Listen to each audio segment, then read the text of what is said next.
Hello and welcome. Welcome to the Daily Soul Bytes Show. I am your host, Bola Abimbola. I'm also the author of the bestseller Daily Soul Bytes for an Inspired Life, and I am an energy practitioner. And this Daily Soul Bytes Show is the show where we interview expert authors, coaches, and entrepreneurs who share their insights for the expansion of collective consciousness. So thank you for joining me today. And I would like to welcome my guest all the way from Philadelphia. Suhaiba Neill. Welcome to the show, Suhaiba. Thank you for having me. Suhaiba is an author and a business consultant. She's the author of Like a Girl 22 Leadership Lessons for Women on the Rise, based on her own experience of growing up with all brothers and working in an all dominated industry for 25 years.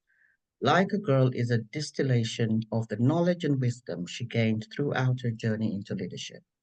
She shares these 22 lessons in the hope of helping other women on the rise claim their space and sit at the table. Tell us about the leadership lessons that you feel, because leadership is something that sometimes we confuse with management. Right. And, there is a lot of us who have been managers in the past, and we sometimes step into roles, and there is a very slight difference between the two. So it is really important for us to come to understand these differences, especially as women who are working most of the time in male-dominated areas, and there is a bit of a bigger blend of the feminine and masculine energies when it comes to leadership, I think, compared to management. I feel management has more of a stronger masculine energy around it. Yeah, what are those 22 leadership lessons that you feel women could benefit from, especially when they're starting out in leadership? So, spending your life in a male-dominated environment is literally the story of my life and the reason behind the book. So, grew up with all brothers, worked in three different male-dominated industries till right about now. And I tease that the happy accident of writing the book was meeting all of these incredible women now and connecting with women and having this totally different network and circle, which has been really cool. But for me, two things. One is, and I've learned this years and years ago, and it's funny, those things that stick in your brain. At a um, conference I attended, it was about management, and the woman defined it for us. And she said, managers don't do, they make sure things get done, which is very interesting, I think, in terms of perspective. And then at a Mm. different conference, I had someone redefine leadership for me. So for me personally, up until probably like my mid 30s, my definition of leadership was actually a little bit off. I didn't think I fit the bill as like what I thought a natural leader was. And the gentleman said that a leader is really someone who helps others through things they couldn't do on their own. And I'm like, oh, wait a minute. I can work with that as a definition. And I've kind of realized over the years, and the reason for the book now in my, to say mid to late 40s, because I'm getting ready to hit another birthday soon. But it's all good that my favorite thing to be is helpful. And as a leader, it's really about the team. It's not about you. And so, like, I tell people, I actually was with a friend today. I have a post-it note on my desk at my work office that says, "How can I make your day better?" And that's my mentality as a leader in our family business. Is it's not about me. It's about the people that I get to work with and the team that we've kind of built over the years. And how do I make their jobs easier and better and lighter and more fulfilling? Mm, I love that. So, are there 22 lessons? There are, and that's Just because it share was with the us a number couple on of. my jersey. So yeah, I was trying to figure out what number to use, and yes, so that was the number I wore all through my life playing sports. My favorite lesson in the book is the one called Trust Your Gut, which I think Mm. sometimes as women and women of color, you get talked out of listening to that inner voice. And I tease it's the one that I'm still continuing to work on and practice myself, but always remembering that wherever that voice comes from, it's real and it's there for a reason, and I'm learning to trust that. The very first chapter is called Be Fearless. And Mm. I really think to be a good leader, you have to be willing to get uncomfortable and take risks and really sometimes you lead from the front, and then the other times where I talk about learning to lead from the back. and letting your team go first, but you have to have that fearless mentality. What else is in there? The chapter I almost forgot actually, and I'm still working on as well with myself, is celebrate everything. So little wins, big wins, milestones along the way. Um, what else is in there? There's 22, I know, and I don't remember all of them. Get good with having difficult conversations. So again, as a leader, there Mm, are a lot of times where you have to set the tone and you have to, hold the bar with certain things if you're going to keep your culture in your company or, wherever you are in your life, you're going to keep your family kind of all in a good place and aligned and moving in a good positive direction. Sometimes mm, you're going to have a difficult conversation to make that happen. What else is in there? Get out there and get back up. So, you mm, know, like I said, I grew up playing sports my entire life and got knocked around quite a bit by older brothers here and there and learned how to like take a time out, take a deep breath, regroup, and then get back up and get back out there and kind of keep going. So it's really everything that happened through the course of my life at a certain phase and stage of my life. There was a lesson, and I wasn't fully aware of it at the time, but being where I am now and looking back, I'm like, oh, yes, these things all helped me get to where I am now, make me into the leader I am today. And oh, by the way, if I can help the next generation of women learn this sooner than I did, how great would that be? So that was the goal as well, is to pay it forward as much as possible. Now that I've been there, done that, I tease my daughter all the time. Some lessons you have to learn for yourself on your own. Some lessons you really don't have to the hard way, like we did. Like if I already did it, then I can tell you, yeah, that's not a good idea, or hey, that's a great idea. mm. Sometimes it's good to just listen and believe your elders. And I think there's something, I love that. There's something about um, leadership that is you have to know what needs to be done. It's different if it's very practical. It's a walk the talk. You have to walk the talk. And it's about knowing, it's about showing, it's about inspiration. And before we can learn to do that, those steps you mentioned are really key to trust your gut, to be fearless. You can't just talk about this. You cannot get away because you are in the front, you're leading, you've got the vision, you've got to carry people with you. So I love those steps that you mentioned about get back up, get out there, get back up, because this is our life. Life comes in different flavors. And when we are in that place where we are leading people and we are going through our own stuff, and we have to be able to hold our own and hold the team as well. So I also love what you said about it's about the team because otherwise, there is no point the leader being there. And everyone needs a leader. Every leader needs a leader. We always have somebody who is inspiring us. So I think the world full of inspirational leaders is really key. This is why one of the things that I focus on this show is leadership. It's one of the key sprongs, one of the um, key pillars, I think, of any nation, any collective. It's about having people who understand their role and who they truly are.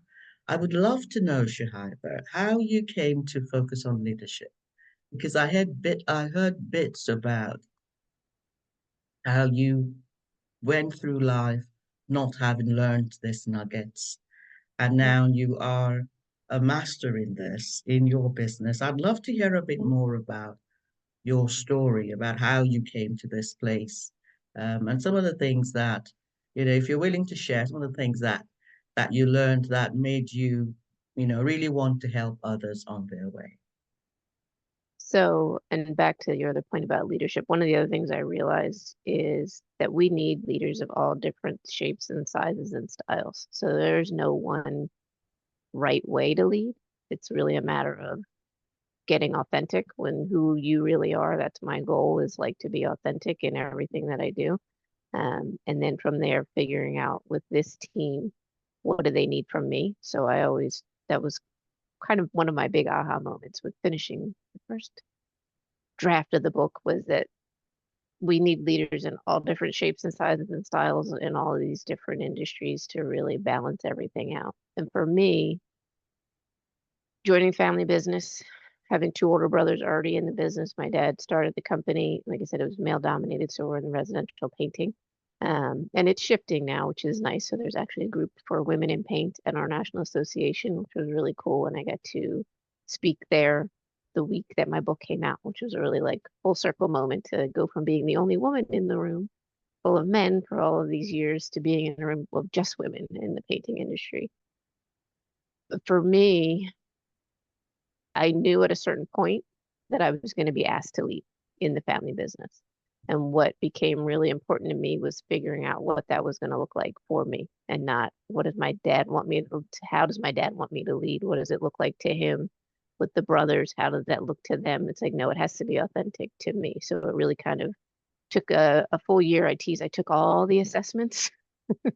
So if you're familiar with, like the DISC and EQ and motivators and predictive index and strength finders, I did all the assessments because I wanted to learn as much I could about myself first and really decide what kind of leader do I want to be and how can I show up and again be authentic every day because you can't, you know, not be you for, days and months and weeks and years on end. It's not sustainable. So I'm like, I need to be authentic in me and who I am and how I relate to people. So I really started with taking a good look at myself and what I found my strengths were, how I wanted to be able to connect with people, and got really clear there first. And then both my parents were teachers for 30 years. And so education's always been high on the list. And I'm like, let me learn everything I can. Let me, you know, have a mentor here and have a mentor there and watch people who have already done what I'm getting ready to do and ask them what, was helpful in their journey. So I'm the sponge that likes to take it all in before I actually step into a role. So if I'm going to do something new, I'm going to learn as much about it as I can Mm. before I jump. Now, my current coach, he is one that pushes me a little faster than I would normally jump because he's like, no, you don't need to do that much research. Just do it. Just go already. But I think for all leaders, no matter what part of your journey you're in, every once in a while, just like taking that pause and reflective time to figure out, is this who I really want to be? Is this how I really want to be showing up? Where can I make adjustments? And actually, it's interesting. He's at the end of the book, and this is because my parents are teachers. There's a little kind of worksheet to go through and kind of rate yourself on these 22 lessons. As I think a lot of times, and you talked in the beginning about management and leadership, we don't judge ourselves. We don't, do performance reviews with ourselves as the leader. We do performance reviews with our team and work on, okay, these are your strengths. Great. These are some things we could get better at. But making sure you do that with yourself as well and being honest about, hey, I'm really not great at difficult conversations. And as a leader, I can't avoid that anymore. So how can I work on, building up that skill a little bit and just kind of being more reflective of where you are in your journey. And the reason it's Women on the Rise is because I feel like we're always evolving, or we should be. That's my goal, at least. So at any point and stage in your life, in your leadership journey, there's always room for some evolution, I think. And thank you for sharing that. Thank you for sharing that, first of all. And I wanted to just get some glimpses as to how you struggled with those nuggets. So for a young woman starting out, and she's got her degree and she's going to work. She's an engineer, or I'm not even sure if there are any industries that are male dominated anymore. It's we are everywhere. And that's how it's meant to be. Right.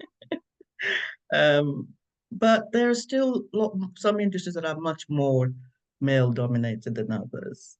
So Yep. you have a young girl who's just graduated from uni and she's going out there and I remember when I first started and I was completely lost. I was quite passionate about what I knew. I'd got my degree because it's one thing for us to make money. We're going to get, because I have my 26-year-old son is just graduated his medical degree, and he's saying to me, Mom, I can't wait to start earning money. And that is a lot of what our youths focus on. I'm going to start earning my own money. But there's so many other things because even as an employee in an organization, you are a leader. There Right. are youths that are outside your environment, outside of work, that you will need to lead. You would need to inspire, would be inspired by you. We all inspire in some one person or another. And I love what you said about there are all kinds of leaders. We may not be leading at our workplace, but we are leading elsewhere, maybe in our family, with our nieces, our nephews. We are leading in some way, shape, or form. How would you advise a young girl who's just graduated going into work, how she can begin to leverage some of the things she's learning in the workplace with the rest of her life? Because leadership takes place on the streets. Yeah. This is what we do on the streets on the day to day. What advice would you give? And it's interesting. So my book birthday and my daughter's birthday are the same day, which was kind of, I don't believe in coincidence. I think that was meant to be. And she was really my inspiration to finish the book. So as you can see, I'm an avid reader and a big time writer. She is currently a sophomore in college, and she chose an all-girls school for middle and high school, so she didn't have to deal with the male energy Mm, for all those years, which is, there's ups and downs to, pros and cons to true. Pros everything. and true. But that was the right fit for her. And so my goal, and especially when I talk to the younger generations, which is the goal for the book is high school and up. Although it's sad to say that a lot of middle school girls are struggling now as well with that confidence. And that's the number one thing. So, number one, you're the leader of your life. That's what I tell everybody and remind myself that nobody else is in charge. Like, so yes, you have parents and they're going to help shape and mold and guide you. But at a certain point, like you said, your son's 26, and I'm sure he comes to you still for things and advice. I'm 46, going on 47. I still call my mom. But Yeah. essentially, I am the leader of my life, and I get to make the final and ultimate decision that's best for me. So going into workplaces, a couple things, and I just, like I said, I'm a writer, not a rote memorization expert. So I pulled my list back out. There's a chapter about becoming a better listener. So one of the things I did early on when I joined the family business, had no knowledge of the painting industry at all, is I went to as many events as I could and I listened and I listened and I listened and I asked questions and I kind of, like I said, was that sponge and learned. But the flip side of that is there was a time when once I did know enough, I didn't speak up when I should have. So I always encourage people as well, use your voice. And I think, unfortunately, it's just the nature of the world sometimes as women, if you're one of one, as I was for a long time, or, there's not very many of you and you're outnumbered in the male to female ratio in your office or your work environment, it's a little bit harder sometimes to speak up. But it really does, you have to have that courage to know that, like I said, hey, I know my stuff, I have something to contribute, and I'm going to make sure that my voice is heard. So that's my big kind of push with the book, is to continue. And I've lost my voice. I just did a summit a couple of weeks ago, and we talked about being fearless and taking that leap and doing that big thing that you always wanted to do. I've lost and regained my voice over the years for sure, and always try to remember to like check back in with myself every couple of months and make sure I'm still being true to me. So, like I said, learning to listen, learning to speak up when you do know that you have something to say. Again, like I mentioned, having mentors along the way, reach out to somebody you admire that's kind of already done what you're hoping to do Mm, and build a little bit of a relationship there so you can have some support. The other thing I encourage people to do, and like I said, this is new to me as well. You may be a minority in your world or your industry, but thanks to technology now and being used to being on Zoom or, Google Meets or whatever it is, mm, build a community, even if it's not locally at home. I'm a part of a community now where the majority of the members are not in my local area, but we're able to connect online and offline as well. and have that courage and that community behind you to help you be the best that you can be. Oh, I love those tips. I love those nuggets. Because yes, losing our voice is something that, it comes to us at any age. When we go somewhere that is strange, that is unknown, there is a tendency for us not to feel that we will be heard. I And this think is I read a this. stat that if a man feels like he's 60% qualified for a job, he'll apply. And a woman won't apply unless she feels like she's 100% qualified for the job. So there's also this, um, kind of discrepancy there as well. I'm, Do you know? Do guilty you? of it myself that like, I'm not ready. And everybody's like, yes, you are, just go.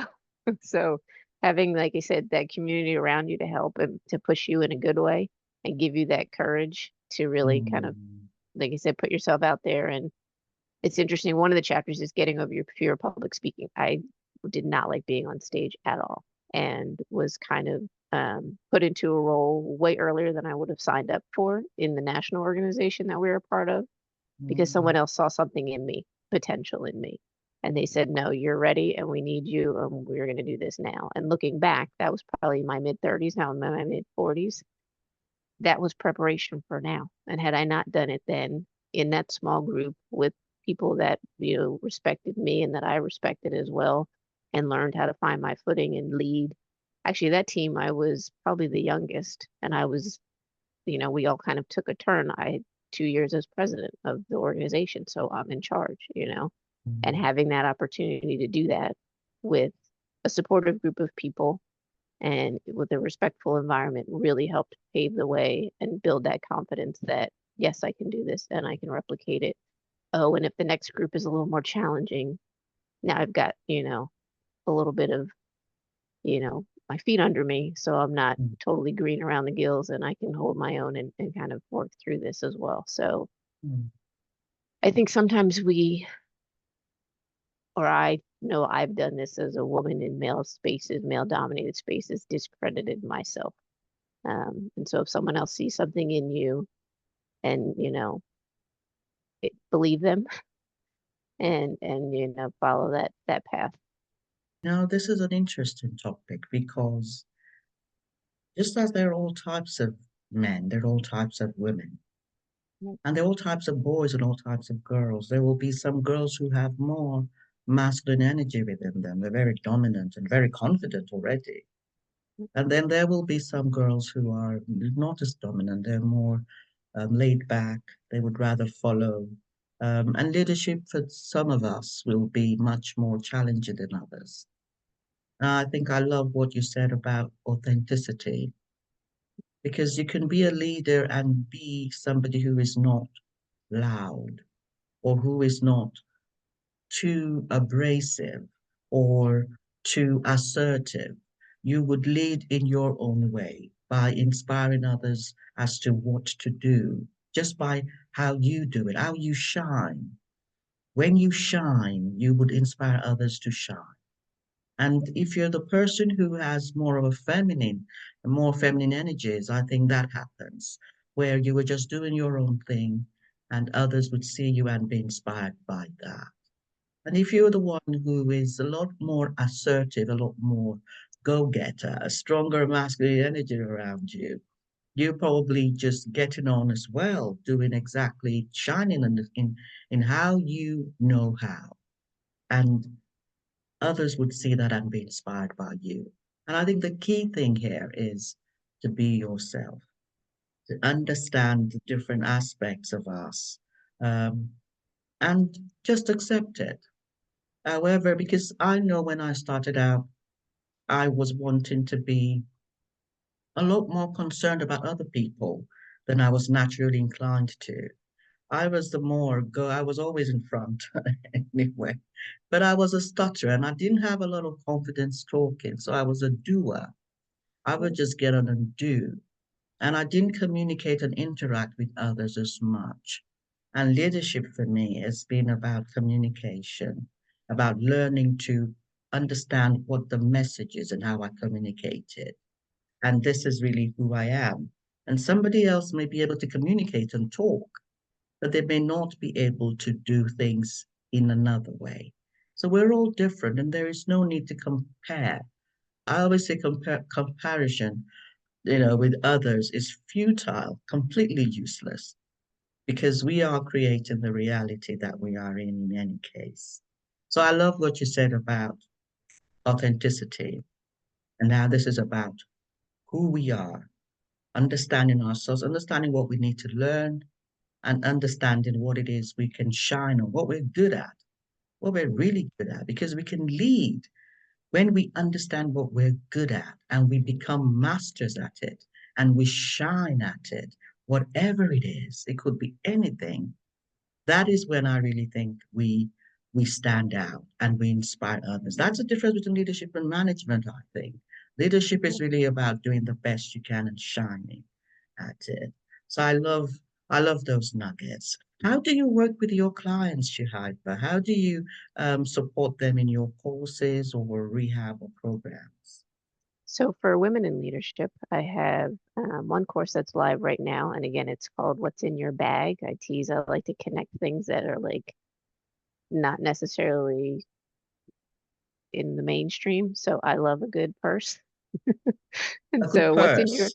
yes, I'm like, I have a collection. And my daughter, when she was about 2, she started with her, had to have her little purse when we left the house. My pocket cook mom, that's what she called it. Um, So what's in your bag? Big audacious goal. And what I realized a lot of times, and I always tell people this too, if you're not sure what you're really good at, like what your superpower is, what your gift is, ask a couple people close to you. And they'll tell you like usually pinpoint right on the nose. So when it comes naturally to you, sometimes it's hard to realize that this is your gift because I'm like, oh, it's easy. And then you realize, oh no, it's not really easy for everyone, my brain, because I realize that the way my brain works and I'm kind of hardwired where the world is a puzzle and I'm really good at fitting the pieces together pretty quickly and simplifying things. So what's in your bag? Big audacious goal. Something that, like I said, I think all of us have some dream and sometimes the fear gets in the way of making it a reality. Sometimes external voices talk you out of it. And I always tell people again, this is yours for a reason. Don't tell everybody what it is, but if it keeps coming to you, it's for a reason. And the world most likely needs it. And you don't realize that the world needs it.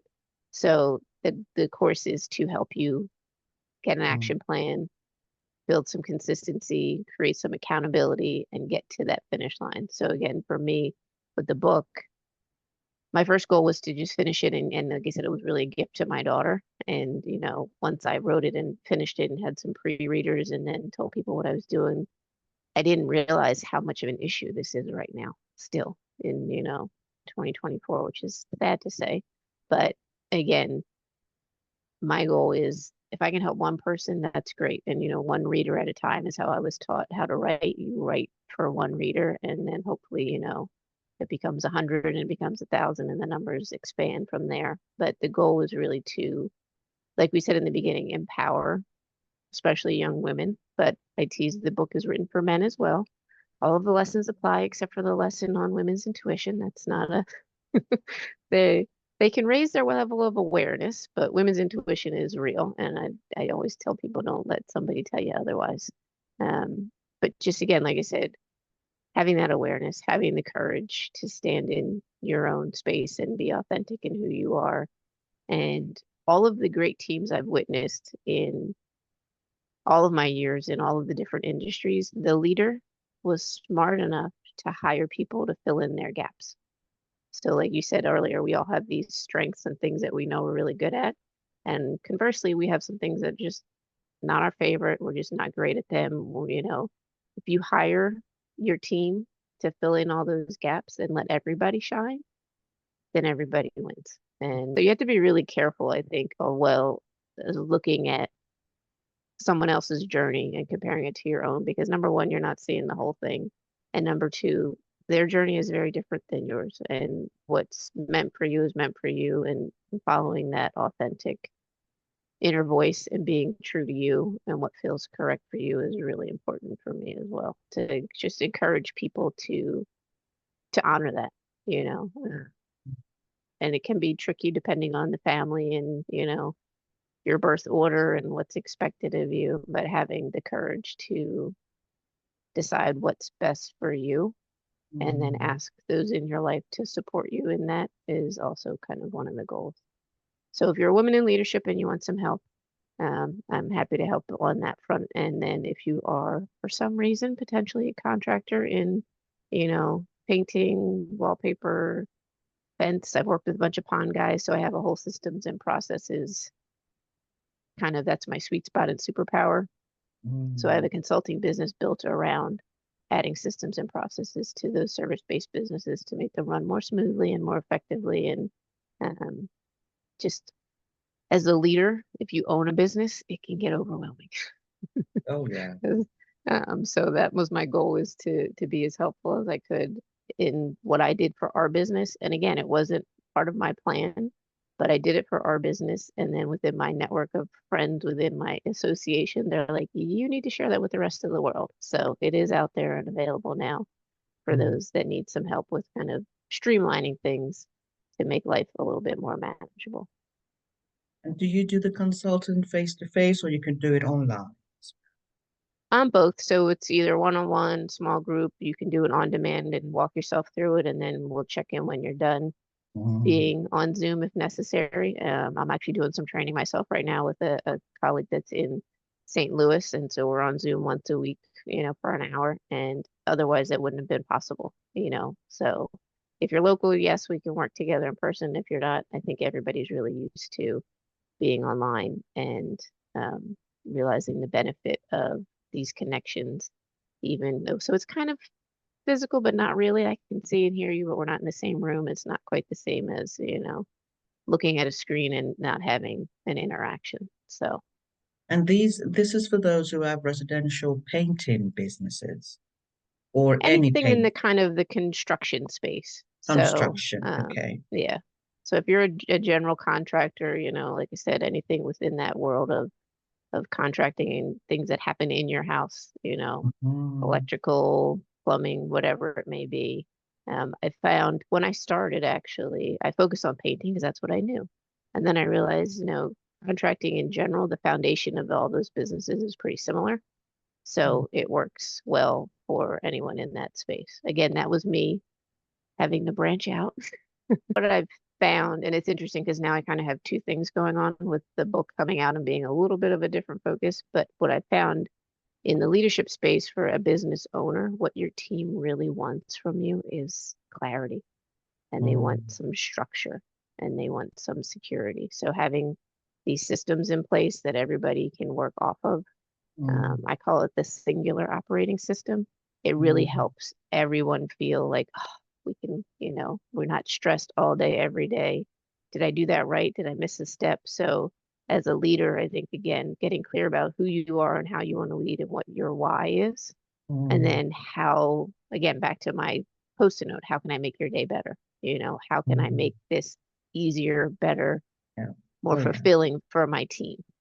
Um, I yes. love that. How long have you been in the business, in the residential painting contracting? So I joined the family business in 2005. So it's been a while Mm. now. Yeah, so 2005 for the Yeah. family painting business. I launched the consulting business actually in 2020 of all years. And again, that was one of those things where I had it ready to go. I worked my first client in January before everything went crazy. I was literally supposed to hit go and launch everything, on in March, Mm. and had to kind of hit pause. And then July came around and I'm like, you know what? There's no reason to wait. It's done, it's ready, put it out there. So again, that's that part of like the fear, um, is there's never a good time to start And something I think new, everything is a stepping stone. We have Right. stepping stones. So we will do something to one level and then something will propel us into the next level. And those stepping stones are the way they need to be. So the pandemic was what needed to be for many of us to be where we are now. Yeah. And this is about the acceptance that we need to have as leaders as well. We are understanding how the environment plays with us Mhm. and how we Yeah. play with the environment, how it's a reflection for us, and we Mhm. also reflect it. So it's an interesting dynamic, and that's a dynamic that I'm sure your consulting business encourages and supports your clients with. So I love that. I love that. So where can people find you when they want to connect with you, Shihai?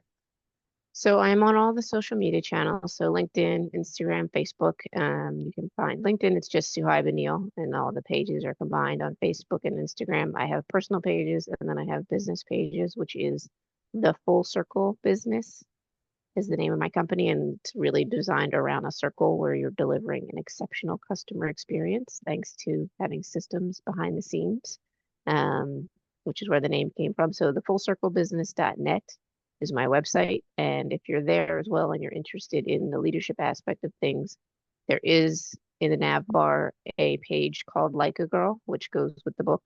And there's additional resources there. And like I said, the course is there, and you can connect with me there as well if you have additional questions or just want to chat. So my favorite thing to be is helpful. So I tell people all the time, like if you email me, I'm going to actually answer you. You're going to get the real me on the other side for Yes, now. yeah.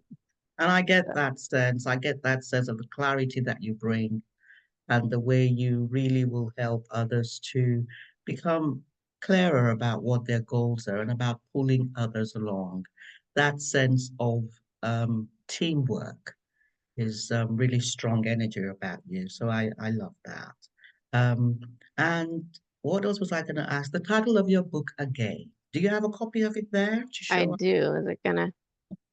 So there it Oh, is. like a It's girl, love called that. Beautiful, Like a beautiful. Girl, 22 Leadership Lessons for Win on the Wise. And guys might like this too. So my graphic designer was a gentleman and he came up with the idea to put that on the cover, which I thought was really cute. So Beautiful, um, beautiful. I did write it for women and my daughter specifically, but I also tell people all the time, and in my training as, of writing for children, I was always taught it's good to read things from a different perspective. So I hope that a lot of gentlemen pick it up and read it as well, just to see things from the other side and see a different perspective as well. Definitely, definitely. Thank you so much for joining me today, Shihaiba. Thank you for having me and letting me share my story. I would like to thank, oh, before we go, actually, let me read a section from my book, Daily Soul Bites. Daily Soul Bites is now available online anywhere books are sold. And this is a book that really enables us to become much more familiar with the different perspectives of higher self. And this is the wisdom that we all have within us.